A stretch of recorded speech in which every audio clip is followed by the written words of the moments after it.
ಎಲ್ಲರಿಗೂ ನಮಸ್ಕಾರ. ಶ್ರೀ ಜ್ಞಾನಶಕ್ತಿ ಸುಬ್ರಹ್ಮಣ್ಯ ಸ್ವಾಮಿ ಕೃಪಾಪೋಷಿತ ಯಕ್ಷಗಾನ ಮಂಡಳಿ ನಾಗವೃಜ ಕ್ಷೇತ್ರ ಪಾವಂಜೆ.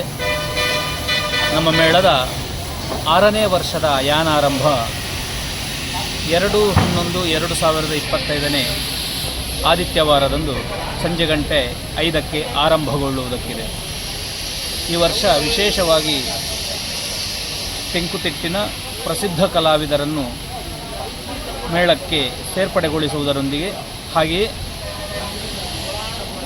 ಹೊಸತಾಗಿ ವೇಷಭೂಷಣ ಈ ವರ್ಷ ನಮ್ಮ ಮೇಳಕ್ಕೆ ಎಲ್ಲ ವೇಷಭೂಷಣಗಳು ಹೊಸತಾಗಿ ನಿರ್ಮಾಣಗೊಂಡಿದೆ. ಅದರಲ್ಲಿ ವಿಶೇಷವಾಗಿ ಬ್ರಹ್ಮ ವಿಷ್ಣು ಮಹೇಶ್ವರರ ಡಾಬು ಅದು ವಿಶೇಷವಾಗಿ ರಚಿಸಲ್ಪಟ್ಟಿದೆ, ಬಹಳ ಆಕರ್ಷಣೆ ಉಳ್ಳದ್ದು. ಹಾಗೆಯೇ ದೇವಿಗೆ ಕಟ್ಟುವಂತಹ ಡಾಬು ಹಾಗೂ ನಿರಿ ವಿಶೇಷವಾಗಿ ನಿರ್ಮಿಸಲ್ಪಟ್ಟಿದೆ. ಝಗಝಗಿಸುವ ವೇಷಭೂಷಣ ಈ ವರ್ಷ ನಮ್ಮ ಮೇಳದಲ್ಲಿ ಕಾಣಸಿಗುವುದಕ್ಕಿದೆ. ಸುಮಾರು 15ರಿಂದ 18 ಲಕ್ಷ ವೆಚ್ಚದಲ್ಲಿ ಈ ವೇಷಭೂಷಣಗಳ ನಿರ್ಮಾಣ ಆಗಿದೆ. ನವೆಂಬರ್ 2ನೇ ತಾರೀಖಿನಿಂದ ಮೊದಲುಗೊಂಡು ಮೇ 25ರವರೆಗೆ ನಮ್ಮ ಯಾನವು, ನಮ್ಮ ತಿರುಗಾಟವು ನಾವು ಅದನ್ನು ಪೂರ್ಣಗೊಳಿಸುವುದಕ್ಕಿದೆ. ಎಲ್ಲ ದಿವಸದ ಕ್ಯಾಂಪ್ಗಳು ಕೂಡ ಬುಕ್ಕಿಂಗ್ ಆಗಿದ್ದು ಬಹಳಷ್ಟು ಬೇಡಿಕೆ ಕೂಡ ಇದೆ. ನಮಗೆ ದಿನಾಂಕಗಳು ಬೇಕು ಅನ್ನುವ ಹಾಗೆ ಈ ವರ್ಷ ಸಾಧಾರಣ 220 ಆಟಗಳು ಪ್ರದರ್ಶನಗೊಳ್ಳುವುದಕ್ಕಿದೆ.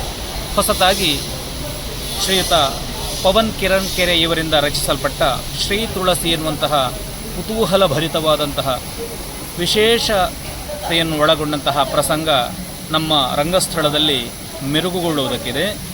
ಹಾಗೆಯೇ ಕದ್ರಿ ನವನೀತ್ ಶೆಟ್ಟಿಯವರ ಸಂಯೋಜನೆಯಲ್ಲಿ ಛಾಯಾನಂದನ ಎನ್ನುವಂತಹ ಪ್ರಸಂಗ ದಿನಾಂಕ 4/11/2025 ಕದ್ರಿ ದೇವಳದಲ್ಲಿ ಸಂಪನ್ನಗೊಳ್ಳುವುದಕ್ಕಿದೆ.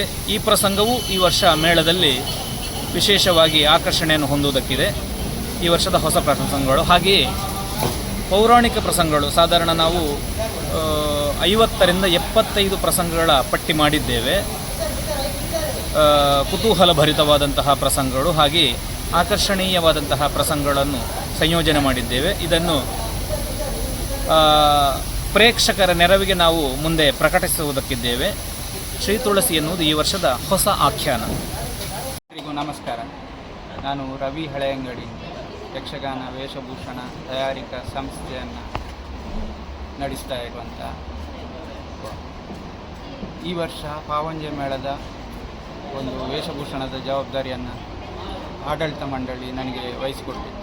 ಹಾಗಾಗಿ ಈ ವರ್ಷದ ಯಕ್ಷಗಾನದ ತಿರುಗಾಟದಲ್ಲಿ ಪಾವಂಜೆ ಮೇಳವು ಒಂದು ಹೊಸ ಕಲ್ಪನೆಯೊಂದಿಗೆ ಹಳೆಯ ಎಲ್ಲ ವಿಚಾರಗಳನ್ನು ಸಂಗ್ರಹಿಸಿಕೊಂಡು ವೇಷಭೂಷಣದಲ್ಲಿ ಆಗುತ್ತಿದ್ದಂತಹ ಬದಲಾವಣೆಗಳನ್ನು ಹಳೆಯ ಪರಂಪರೆಯ ಕ್ರಮದಲ್ಲಿ ಮರುನಿರ್ಮಿಸುವಂಥ ಪ್ರಯತ್ನವನ್ನು ಯಕ್ಷವರ್ಣ ಕಲಾತಂಡ ಹಳೆಯಂಗಡಿ ಪಾವಂಜೆ ನಾವು ಮಾಡುವಂಥ ಪ್ರಯತ್ನವನ್ನು ಮಾಡಿದ್ದೇವೆ. ಇವತ್ತಿನ ದಿವಸ ತುಳುನಾಡಿನ ಜಾನಪದ ಪ್ರಾಕಾರದಲ್ಲಿ ಒಂದಾದಂಥ ಯಕ್ಷಗಾನ ಆರಾಧನಾ ಕಲೆಯಾಗಿ ಭಾಳಷ್ಟು ಸಮೃದ್ಧವಾಗಿ ಬೆಳೀತಾ ಇದೆ. ಆದರೆ ಇತ್ತೀಚಿನ ದಿವಸದಲ್ಲಿ ಯಕ್ಷಗಾನದಲ್ಲಿ ಮಕ್ಕಳು ಭಾಳಷ್ಟು ಆಸಕ್ತಿಯನ್ನು ತೋರಿಸಿ ಭಾಳಷ್ಟು ಮಕ್ಕಳು ಯಕ್ಷಗಾನವನ್ನು ಕಲಿತಾ ಇದ್ದಾರೆ. ಇದು ಸಂತೋಷದಾಯಕ. ಆದರೆ ಇತ್ತೀಚಿನ ದಿವಸದಲ್ಲಿ ವೇಷಭೂಷಣ ತಯಾರಿಕಾ ಕಲಾವಿದರ ಮತ್ತು ನೇಪಥ್ಯ ಕಲಾವಿದರ ಬಹುದೊಡ್ಡ ಕೊರತೆ ನಮ್ಮ ಯಕ್ಷಗಾನ ಕ್ಷೇತ್ರದಲ್ಲಿ ಕಾಡ್ತಾ ಉಂಟು ಅನ್ನುವುದು ನನ್ನ ಒಂದು ಅಭಿಪ್ರಾಯ. ಹಾಗಾಗಿ ಹೊಸ ಪೀಳಿಗೆ ಇದರತ್ತ ಮನಸ್ಸು ಮಾಡಬೇಕು ಅಂತೇಳಿ ನಾನು ಕಳಕಳಿಯ ವಿನಂತಿಯನ್ನು ಮಾಡಿಕೊಡ್ತೇನೆ. ಈ ವರ್ಷ ಯಕ್ಷಗಾನದಲ್ಲಿ ಪಾವಂಜೆ ಮೇಳದ ಯಕ್ಷಗಾನದಲ್ಲಿ ಪರಂಪರೆಯ ಕೆಲವು ಆಭರಣಗಳು ಇವತ್ತು ಕೆಲವರಿಗೆ ತಿಳಿಯದೇ ಇದ್ದಂಥ ಹೊಸ ಪೀಳಿಗೆಗೆ ತಿಳಿಯದೇ ಇರುವಂಥ ಆಭರಣಗಳನ್ನು ನಾವು ಮೇಳದಲ್ಲಿ ಸಂಪೂರ್ಣವಾಗಿ ಅದನ್ನು ಬಳಸಿಕೊಳ್ಳುವಂಥ ಪ್ರಯತ್ನವನ್ನು ಮಾಡ್ತಾಯಿದ್ದೇವೆ. ಯಾಕೆ ಹೇಳಿದರೆ ಇವತ್ತಿನ ಕೆಲವು ಕಾಲಮಿತಿಯ ಯಕ್ಷಗಾನ ಆದ್ದರಿಂದ ಕೆಲವು ವಿಭಾಗಗಳನ್ನು ನಾವು ಯಕ್ಷಗಾನದಿಂದ ಬಿಡ್ತಾ ಇದ್ದೇವೆ.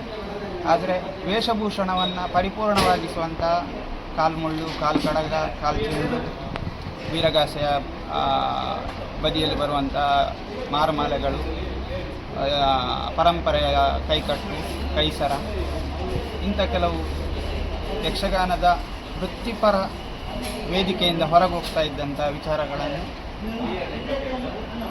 ನಾವು ಅಳವಡಿಸಿಕೊಂಡಿದ್ದೇವೆ. ಕಾಲಿನ ಕೆಳಭಾಗದಲ್ಲಿ ಮೊದಲಿಗೆ ಗೆಜ್ಜೆ, ಆನಂತರದಲ್ಲಿ ಕಾಲ್ದಿಂಬು, ಆನಂತರದಲ್ಲಿ ಕಾಲು ಕಡಗ, ಮತ್ತೆ ಕಾಲ್ದಿಂಬು, ಮತ್ತೆ ಕಾಲ್ಮುಳ್ಳು ಕಟ್ಟುವುದು ಪರಂಪರೆಯ ಒಂದು ಯಕ್ಷಗಾನದ ಕ್ರಮ. ಅದನ್ನು ಈ ವರ್ಷ ಪಾವನ್ಯ ಮೇಳದಲ್ಲಿ ಅಳವಡಿಸ್ತಾ ಇದ್ದೇವೆ. ಯಕ್ಷಗಾನದಲ್ಲಿ ಇತ್ತೀಚಿನ ದಿವಸದಲ್ಲಿ ಕುಶಲಕರ್ಮಿಗಳ ಸಮಸ್ಯೆಯು ಬಹು ದೊಡ್ಡದಾಗಿ ಕಾಣ್ತಾ ಇದೆ. ಯಕ್ಷಗಾನಕ್ಕೆ ಬೇಕಾಗುವಂಥ ಮರದ ಹಲ್ಲೆಗಳು, ಮರದ ಪೀಸ್ಗಳು, ಆಭರಣಗಳಿಗೆ ಬೇಕಾಗುವಂಥ ಎಲ್ಲ ವಸ್ತುಗಳನ್ನು ಮಾಡುವವರು ಭಾಳಷ್ಟು ಕಡಿಮೆ ಇದ್ದಾರೆ. ಅದಕ್ಕೆ ನೂತನ ಆವಿಷ್ಕಾರವನ್ನು ಮಾಡುವಂಥ ಅನಿವಾರ್ಯತೆ ನಮಗುಂಟು. ಹಾಗಾಗಿ ಯಕ್ಷಗಾನಕ್ಕೆ ಫೈಬರ್ನ ಅಳವಡಿಕೆಯನ್ನು ನಾನು ಪ್ರಥಮವಾಗಿ ಒಂದು 10 ವರ್ಷಗಳ ಹಿಂದೆ ನಾನು ಮಾಡಿದ್ದೇನೆ. ಅದರಿಂದ ಯಶಸ್ವಿಯನ್ನು ನಾವು ಕಂಡಿದ್ದೇವೆ. ಹೇಗೆ ಹೇಳಿದರೆ, ಮೊದಲು ಒಂದು ಕೇಸರ ಕಟ್ಟಿಯ ಕಿರೀಟ ಕನಿಷ್ಠ ಪಕ್ಷ 6 ರಿಂದ 7 kg ಈ ರೀತಿಯಾಗಿ. ಇತ್ತೀಚಿನ ದಿವಸದಲ್ಲಿ ನಾವು ತಿನ್ನುವಂಥ ಆಹಾರದಲ್ಲೂ ನಾವು ವಿಷವನ್ನು ಉಣ್ಣುವಂಥ ಪರಿಸ್ಥಿತಿಯಲ್ಲಿ ಸಮರ್ಥವಾಗಿ ಅಂತಹ ಅಷ್ಟು ಭಾರದ ವಸ್ತುಗಳನ್ನು ಹೊತ್ತುಕೊಂಡು ಗಂಟೆಗಟ್ಟಲೆ ಕೆಲಸ ಮಾಡುವುದು ಶ್ರಮದಾಯಕ. ಹಾಗಾಗಿ ಅದನ್ನು ಪರಿಷ್ಕರಿಸಿ ಹಳೆ ಬೇರು ಹೊಸ ಚಿಗುರು ಎನ್ನುವಂಥ ಒಂದು ಮನಸ್ಥಿತಿಯಲ್ಲಿ ಅದನ್ನು ಭಾಳಷ್ಟು ತೂಕವನ್ನು ಕಡಿಮೆ ಮಾಡಲಿಕ್ಕೋಸ್ಕರ ಫೈಬರ್ನ ಅಳವಡಿಕೆಯನ್ನು ಮಾಡಿದೆ. ಮರದ ಪೀಸ್ಗಳ ಬದಲಿಗೆ ಫೈಬರ್ನ ಪೀಸ್ಗಳನ್ನೇ ತಯಾರಿಸುವಂಥ ಕೆಲಸವನ್ನು ಮಾಡಿದೆ.